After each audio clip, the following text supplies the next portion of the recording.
Bom dia, meus irmãos. Atos, capítulos 7 e 8. Capítulo 7, Estevão está sendo interrogado, né? E aqui ele faz a sua defesa. Diz aqui que então lhe perguntou o sumo sacerdote: porventura é isso assim? Estevão respondeu: varões, irmãos e pais, ouvi. O Deus da glória apareceu a Abraão, nosso pai. E aí ele começa desde lá de Abraão e vem narrando toda a história bíblica, né? Fantástico o, o resumo que Estevão faz da história bíblica, né? Muito legal, ó. Passando por Moisés, por Davi. E aí ele chega no capítulo 51, né? E fala para eles ali: homens de dura cerviz e incircuncisos de coração e de ouvidos, vós sempre resistis ao Espírito Santo. Verso 54: ouvindo eles isso, enfureceram-se no seu coração, rilhavam os dentes contra ele. Lançando-o fora da cidade, o apedrejaram. As testemunhas deixavam suas vestes aos pés de um jovem chamado Saulo. Então eles matam Estevão ali apedrejado. A acusação é de blasfêmia, mas é uma acusação injusta. Na verdade, eles estavam enciumados, feridos ali no seu orgulho, porque Estevão afrontou eles, né, chamando eles de incircuncisos. E então agora eles apedrejam e o texto mostra o detalhe aqui que Saulo, né, que vai se transformar no grande apóstolo Paulo, estava ali e consentindo, né, na morte de Estevão. Entramos no capítulo 8, temos a primeira perseguição à igreja. Naquele dia se levantou grande perseguição contra a igreja em Jerusalém, e todos, exceto os apóstolos, foram dispersos pelas regiões da Judéia e Samaria. Né? Lembre que o Espírito Santo iria dar poder para serem testemunhas, né?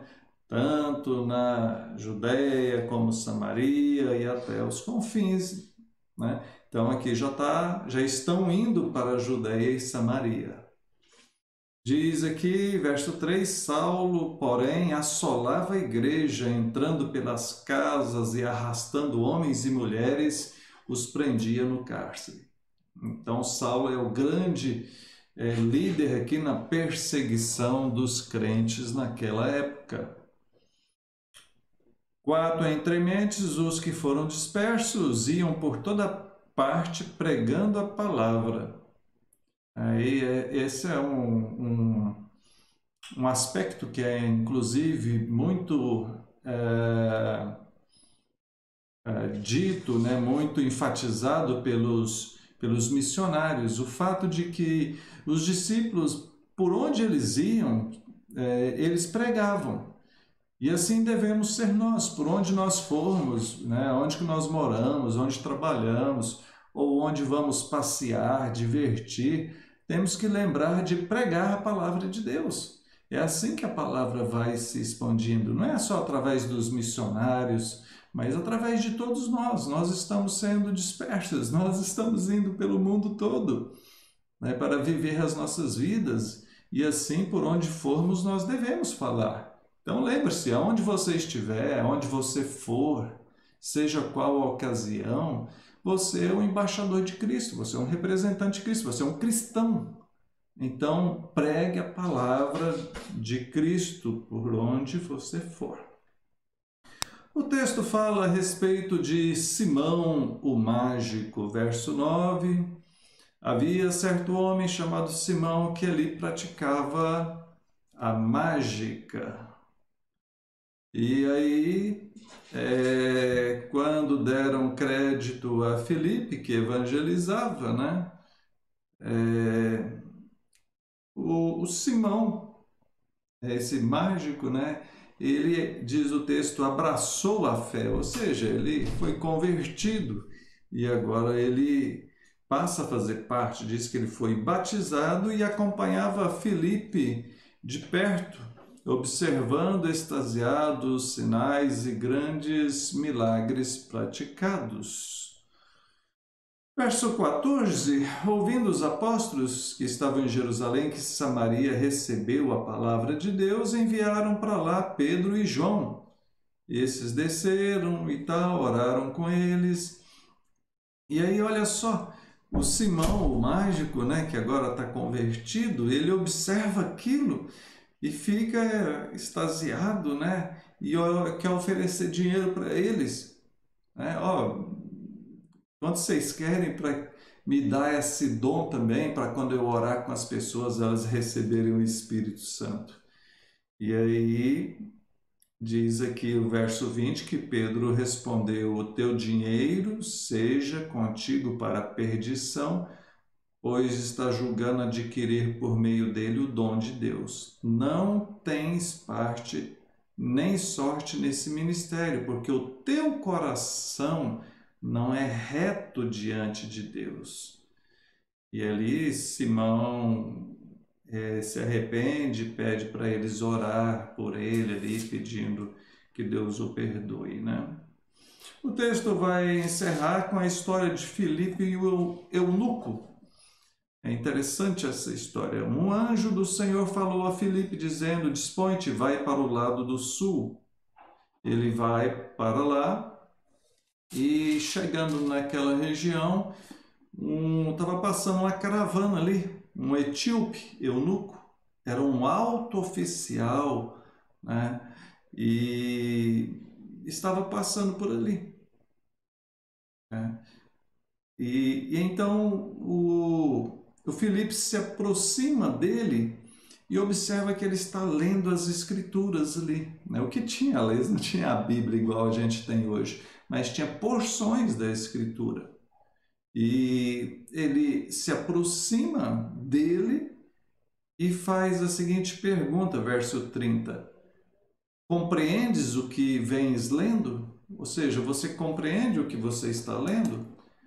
E ele responde, como poderei entender se não há quem me explique? Então ele estava lendo, mas não entendia. Filipe explica para ele as escrituras e aquele homem é convertido. O Espírito Santo converte quando ele entende. Isso é de suma importância para nós, porque não basta ler, tem que entender. Você está ouvindo esse devocional aqui, você está ouvindo a Bíblia, lendo a Bíblia. Se você não entender isso, não adianta. Não adianta. Precisa entender. Então, se você ainda não entendeu, procure, peça ajuda, peça pessoas para te explicar. Filipe explica para esse homem e a vida daquele homem é transformada quando ele entende. Né? Qual o sentido da Bíblia? Qual o significado de tudo isso? Então, se você ainda não entendeu por que Deus deixou a Bíblia, qual o sentido da Bíblia, qual o sentido da salvação em Jesus, como ser salvo, se você tem dúvida a respeito da sua salvação, me procure uma outra pessoa também mais madura na fé para te explicar, tá bom? Que Deus nos abençoe. Vamos orar? Senhor, dai-nos entendimento. Levante pessoas, ó Deus, para nos ajudar a entender a Tua verdade e que essa verdade venha transformar as nossas vidas para a glória do Senhor. Que assim seja em nome de Jesus. Amém. Deus te abençoe e até mais.